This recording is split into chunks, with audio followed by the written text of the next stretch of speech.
Hello दोस्तों, मैं आपकी अध्यापिका लोपामुद्रा आप सभी को मेरे हिंदी ट्यूटोरियल चैनल पर बहुत बहुत स्वागत करती हूँ। आज हम लोग पढ़ने वाले हैं साहित्य सुधा, जो कि 12वीं कक्षा की किताब है।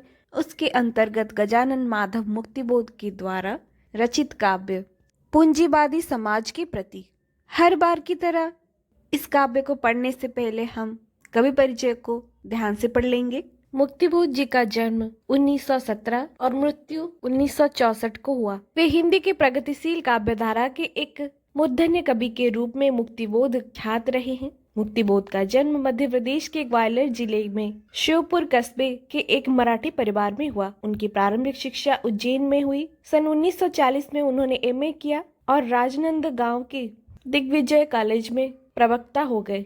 मुक्तिबोध ने सन 1934 में लिखना शुरू किया। सन 1943 में प्रकाशित तार सप्तक में उनकी कविता संकलित थी, लेकिन आगे की व्यक्तिवादी विचारधारा से वे बंध नहीं पाए। मूलतः मुक्तिबोध मार्क्सवादी विचारधारा से प्रभावित रहे हैं। वे जिंदगी भर लड़ते रहे हैं। डॉक्टर हरिचरण शर्मा ने ठीक ही लिखा है, उन्होंने कितनी ही लड़ाइयाँ लड़ी, समाज से, इतिहास से, जीवन से और सबसे ज्यादा अपने आप से। उनकी इन तमाम भीतरी बाहरी लड़ाइयों को उनकी कविताओं में देखा जा सकता है। उनकी कविताएं उनकी जिंदगी का एक्सरे है और उनकी जिंदगी कविताओं की अविस्मरणीय संदर्भ संकेतिका। वे जिंदगी से कविता और कविता से जिंदगी को जोड़कर प्रस्तुत करने वाले प्रतिबद्ध कलाकार थे। मुक्तिबोध का पहला काव्य संकलन चांद का मुंह टेढ़ा है, जो उनके अंतिम दिनों में प्रकाशित हुआ था। एक अन्य काव्य संकलन भूरी भूरी खाक, जो भी मृत्यु के उपरांत प्रकाशित हुआ। इधर उनकी ग्रंथावली प्रकाशित हुई है,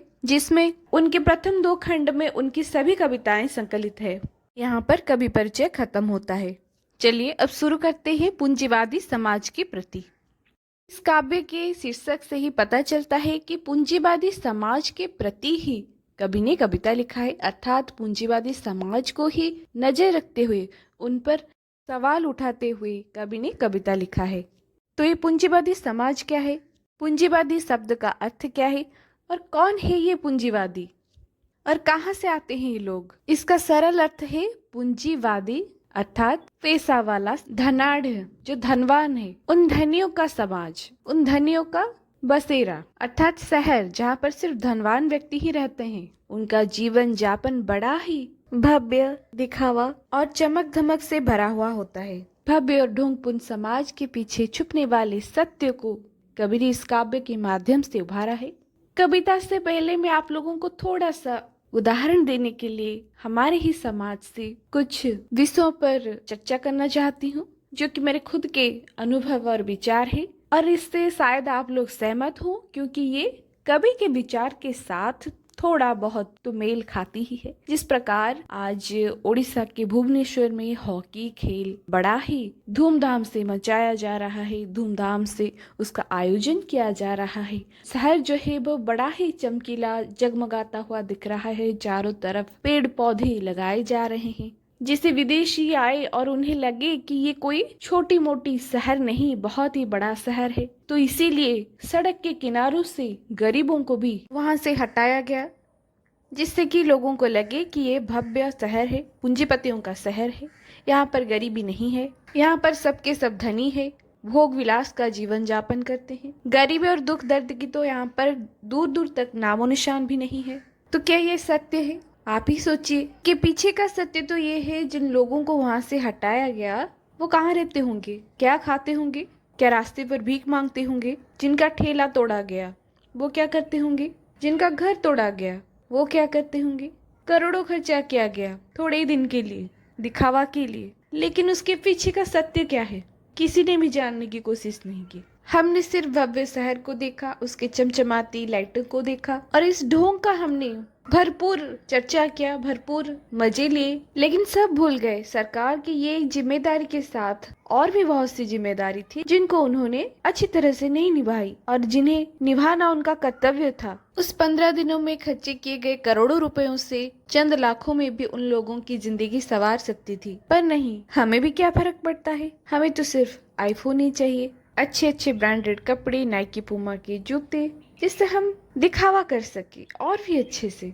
हम पूंजीवादियों से प्रेरित हैं, हम खुद को पूंजीपति समझते हैं, पूंजीवादियों वाले घमंड भी हमारे अंदर हैं। हर क्षेत्र में हम खुद को सबसे अच्छा दिखाने की प्रयास करते हैं। लोगों के बीच वो अपनापन नहीं रहा।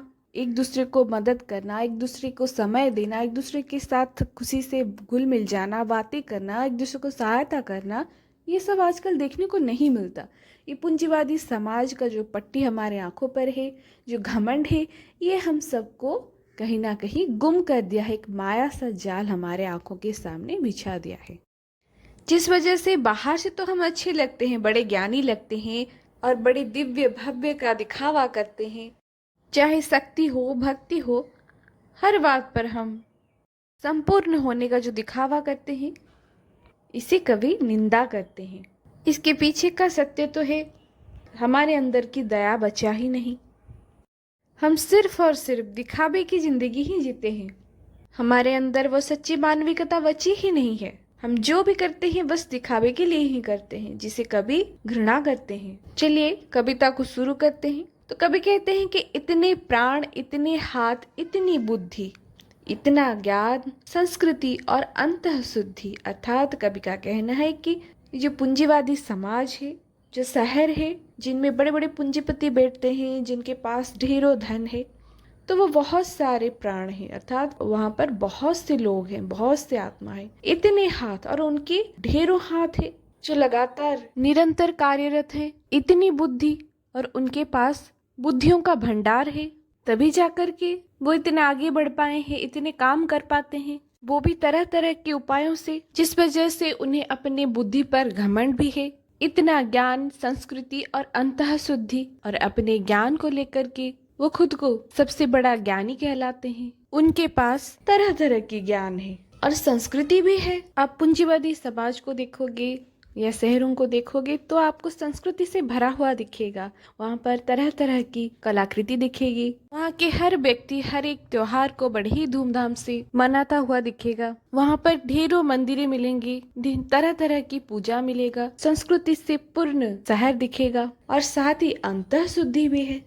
अंतःशुद्धि माने जिसके अंदर आंतरिक शुद्धता हो, अंतर्मन शुद्ध हो, जिसके अंदर कोई विकृत या कुत्सित मनोविकार नहीं हो, जो शुद्ध या उत्तम विचार संपन्न होता है, जैसे मुनि ऋषि या साधु संतों का विचार होता है, उसी प्रकार विचार रखता हो। तो सब में अंतःशुद्धि भी लोगों में देखने को मिलेगी। लोग बड़े ज्ञानियों की तरह बातें करते हुए मिलेंगे। इतना दिव्य, इतना भव्य, इतनी शक्ति। शहरों में क्या होता है कि बड़ा ही दिव्य लगता है और बड़ा ही भव्य होता है। भव्य माने शानो शौकत से भरा हुआ, दिव्य माने सुंदर, भव्य माने वैभव से भरा हुआ, शानो शौकत से भरा हुआ, रईसी से भरा हुआ। तो इतनी शक्ति, और साथ ही ढेरों शक्ति है। शहर में जाओगे, विज्ञान की तरह तरह शक्तियां आपको दिखने मिलेगी। तो यह सौंदर्य, वह वैचित्र्य, ईश्वर भक्ति। कवि का कहना है कि पूंजीपति समाज का यह जो सौंदर्य है और वह जो वैचित्र्य है, वैचित्र्य माने विचित्रता है, और साथ में ईश्वर भक्ति भी है। तो इतने सारे जो गुण है वो कहाँ से आते हैं ये पूंजीवादियों के पास? तो यहाँ पर यह सौंदर्य और वह वैचित्र, कभी इसीलिए कहा है कि तो यहाँ पर सौंदर्य है और वहीं पर विचित्रता भी है और ईश्वर भक्ति भी है। पूंजीवादियों के शहर में बहुत सारी मूर्ति भी देखने को मिलेंगे, बहुत सारे मंदिरें देखने को मिलेंगे। वहाँ पर ढेरों त्योहार धूमधाम से मनाए हुए देखने मिलेंगे।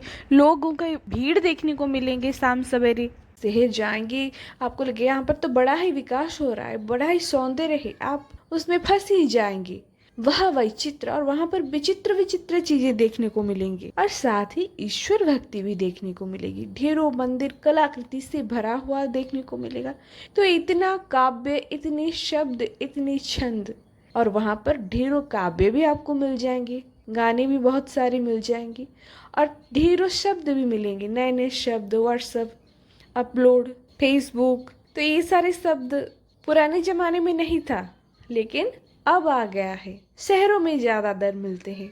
तो इतने शब्द, इतने छंद, इतना ढोंग, और छंद भी है, मतलब लोगों के बातों में वो छंद है, वो छल कपट से भरी हुई बातें आपको सुनने को मिलेगी। कभी कहते हैं जितना ढोंग, मतलब संसार में जितने सारे ढोंग है, ये सब को कभी ने ढोंग कहा है। जो इतने प्राण, इतने हाथ, इतनी बुद्धि, जो उन्होंने बताया है, बोला है कि ये सब ढोंग है। ढोंग माने दिखावा है, नाटक है, जितना भोग है निबंध, इतना गूढ़ इतना गाढ़ सुंदर जाल, केवल एक जलता सत्य देता टाल। कहते हैं कि जो भी है, जितने सारे ढोंग है और जितना भी भोग विलास यहाँ पर निबंध है, मतलब यहाँ पर प्रबंध किया जाता है, वो सब इतना गूढ़ और इतना गाढ़ा, गूढ़ मने गहरा, और एक गाढ़ा सा सुंदर सा एक माया जाल है। सच बोले तो ये जो शहर है, पूंजीवादियों का समाज है, ये मिथ्या है, एक गूढ़ और गहरे गाढ़ी जाल है जहाँ पर मनुष्य जाए तो पूरा फंस जाए, वहाँ से निकलना ही नामुमकिन है। केवल एक जलता सत्य देता टाल, तो केवल एक सत्य को वो टाल देता है। क्या है? जो है सत्य। सत्य वहाँ पर नहीं है। एक जलते हुए सत्य को वो टाल देता है कि वहाँ पर सब ढोंग है, मिथ्या है, सब पाखंड है, और वहाँ पर सत्य जैसा कुछ है ही नहीं। लोगों के अंदर मानविकता नहीं है, सत्यता नहीं है। जिसे भी देखे वो आपसे खुशी से बातें दो कर ले, वो भी ढोंग है, उसका कुछ काम होगा तभी जा कर के आपसे बात कर रहा है। तो वहाँ पर लोगों को विश्वास भी नहीं किया जा सकता, क्योंकि वहाँ पर जो भी कुछ दिखता है वो सब ढोंग ही ढोंग है। क्योंकि वहाँ सब एक दूसरे से खुद को बेहतर दिखाने की कोशिश में ढोंग करते रहते हैं, दिखावा करते रहते हैं, जिससे वो अपने अंदर की सत्यता को छुपाते हैं। इस ढोंगबाज से व्यथित होकर के कभी कहते हैं, छोड़ो हाय केवल घृणा ओ दुर्गंध, तेरे देश में वह शब्द संस्कृति अंध, देती क्रोध मुझको खूब जलता क्रोध। तो कभी कहते हैं कि उस समाज से मुझे केवल घृणा और दुर्गंध आती है, छोड़ो, इनसे नहीं होगा, ये कभी सुधर नहीं सकते, दिखावे की आड़ में ये इतने नष्ट हो चुके हैं कि ये कभी भी सुधर नहीं सकते, इनसे केवल घृणा और दुर्गंध ही आती है। कभी फिर कहते हैं कि तेरी रेशमी वह शब्द संस्कृति अंध,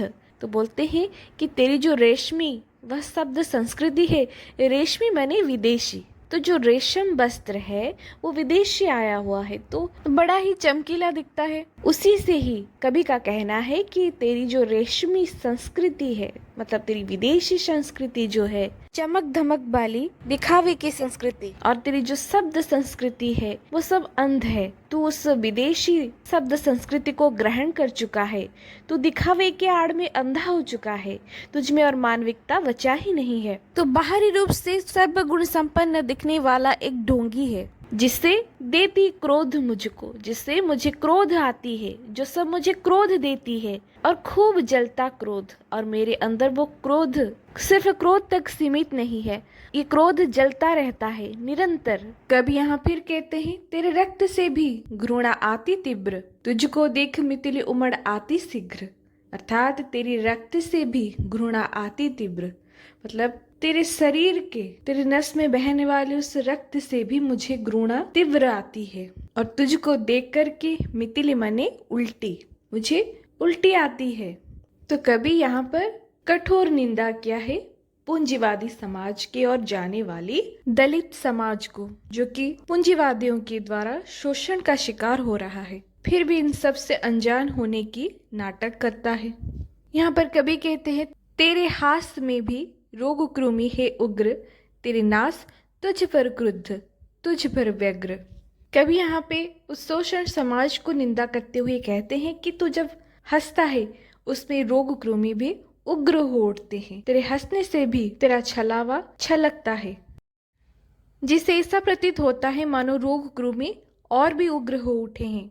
तेरा नाश तुझ पर क्रुद्ध, और तेरे नाश का कारण तो खुद ही है, तेरा नाश तुझ पर ही क्रोधित है और तुझ पर वह व्यग्र है। तुझे नष्ट करने के लिए ही तेरा नाश तुझ पर बेचैन हो रहा है। तो यहाँ तक कवि का कहना था कि जब पूंजीवादी समाज हंसने लगता है, वो शोषित वर्गों को शोषण करके ही खुश होता है, वो इसीलिए उग्र हो जाता है। वो जो भी करता है वो सब दिखावा है, और शोषित वर्ग उसमें फंसते चले जाते हैं। तो ये समाज सिर्फ और सिर्फ पैसों से ही मतलब रखता है, लेकिन हम उसे समझ नहीं पाते, उसके जाल में फंसते चले जाते हैं। हमारा शोषण होता है, लेकिन हम उस शोषण को समझ नहीं पाते। इसमें हमारा कुछ फायदा तो नहीं होता, लेकिन पूंजीवादी समाज इससे लाभ उठा लेता है। साधारण जनता, दलित और गरीब जनता पूंजीवादी समाज के इस दिखावे से अनजान है। तभी तो वो सब हमें दूर से बड़े सुंदर और व्यवस्थित दिखते हैं। लेकिन सच्चाई ऐसा नहीं है। सच्चाई सिर्फ इतना है कि वो हमें शोषण करना चाहते हैं दिखावे के माध्यम से। पूंजीवादी समाज कौन है? हमारी सरकार, जितनी सारी बड़ी बड़ी कंपनियां, जितने सारे धनवान लोग, जितने सारे प्रतिष्ठित व्यक्ति, वो सभी हम जैसे साधारण मनुष्यों को शोषण करना चाहते हैं। तरह तरह के उपायों से वो हमें शोषण करते रहते हैं, जिस वजह से कभी जनसाधारण को जागृत कराने के लिए कहते हैं कि मेरी ज्वाल जन की ज्वाल होकर एक, अपनी उष्णता से धो चले अविवेक।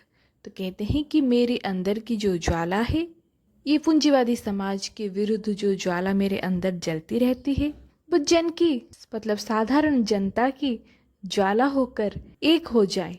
मतलब साधारण जनता के अंदर भी वही आग भड़कने लगे, तो ये आग एक होकर के अपनी उष्णता से मतलब अपनी गर्माहट से, अपनी गर्मी से, ये जो अविवेकी पूंजीवादी समाज है, जो विवेक शून्य है और सिर्फ अपने फायदे और मतलब की बातें सोचता है, जो अपनी झूठी चमक धमक से हम सबको उसकी ओर आकर्षित करने की कोशिश करता है। जैसे कि आईफोन लीजिए, एंड्रॉइड से भी काम चलता है, लेकिन हमें तो ज्यादा पैसा वाला फोन चाहिए, ज्यादा पैसा वाला कार चाहिए, ज्यादा तनख्वाह वाला नौकरी चाहिए। लेकिन इन सब से पूंजीवादियों का ही फायदा होता है। हम नौकरी दिन भर श्रम करते हुए करें, लेकिन फायदा तो कंपनी को होता है। उसी तरह जितने सारे पूंजीपति हैं, वो सब हमें किसी न किसी उपाय से शोषण कर रहे हैं, जिसे कवि ने अविवेक कहा है। फिर कहा है कि तू है मरण, तू है रिक्त, तू है व्यर्थ। कहते हैं कि तू मरण है, मतलब तेरा मरण तो तय है। अगर सब जनसाधारण मिलकर अपनी उष्णता से तेरे जैसे अविवेक को धोने चलेंगे, उष्णता से किसी को कैसे धोया जा सकता है? तो कवि का यहाँ पर कहने का तात्पर्य है कि कभी उसका सिर्फ राख ही नहीं, उसे पूरी तरह से सफाया करना चाहते हैं, उसके नामो निशान तक मिटा देना चाहते हैं। अगर सभी जनसाधारण मिलकर के तेरी विनाश करने का ठान लिया, तो तेरा मृत्यु तो तय है। वे फिर कहते हैं कि तू है रिक्त, अर्थात तू रिक्त है, परित्यक्त है और तू व्यर्थ है, तेरा कोई अर्थ ही नहीं है। फिर कहते हैं तेरा ध्वंस केवल एक तेरा अर्थ है, अर्थात तेरे ध्वंस का केवल एकमात्र कारण तेरा अर्थ ही है। तू जो अर्थ कमाता है, यही तेरा ध्वंस का ही कारण है, एकमात्र कारण है। और दूसरी अर्थ में इसे समझे तो तेरे मरण का कारण सिर्फ तू ही है, तेरे मरण का अर्थ केवल तू ही है, तेरा मृत्यु केवल तेरा दिखावे के कारण ही है। कभी इस कविता के माध्यम से साधारण जनता को जागृत करके पूंजीवादी समाज के प्रति चौकन्ना रहने को उपदेश दिया है और साथ में उसके विनाश का कामना किया है। कवि का विश्वास है कि पूंजीवादी समाज का विनाश एक न एक दिन जरूर होगा और साथ ही सबको एक जैसा सम्मान मिलेगा, एक जैसा हक मिलेगा और एक सा अधिकार मिलेगा। साथ ही सम्मान से जीने का मौका भी मिलेगा, चाहे वो किसी भी वर्ग के व्यक्ति हों। अपने श्रम से ही आगे बढ़ेंगे, ना ही धोखा करके या किसी को परेशान करके। तो इन सभी बातों से यह प्रमाण मिलता है कि मैं इस समाज के अंतर्गत नहीं हूँ, ना ही मैं किसी शोषित को शोषण कर रही हूँ। मैं बस आप सभी से एक सब्सक्राइब ही चाहती हूँ, जो कि फ्री में उपलब्ध है। जल्दी से कर ले, जिस वजह से कभी शायद मुझ पर नाराज नहीं हो। आशा करती हूँ वीडियो आप लोगों को अच्छी लगी होगी। अच्छी लगी हो तो कमेंट करके ज़रूर बताएं, लाइक शेयर सब्सक्राइब जरूर कर दें। धन्यवाद।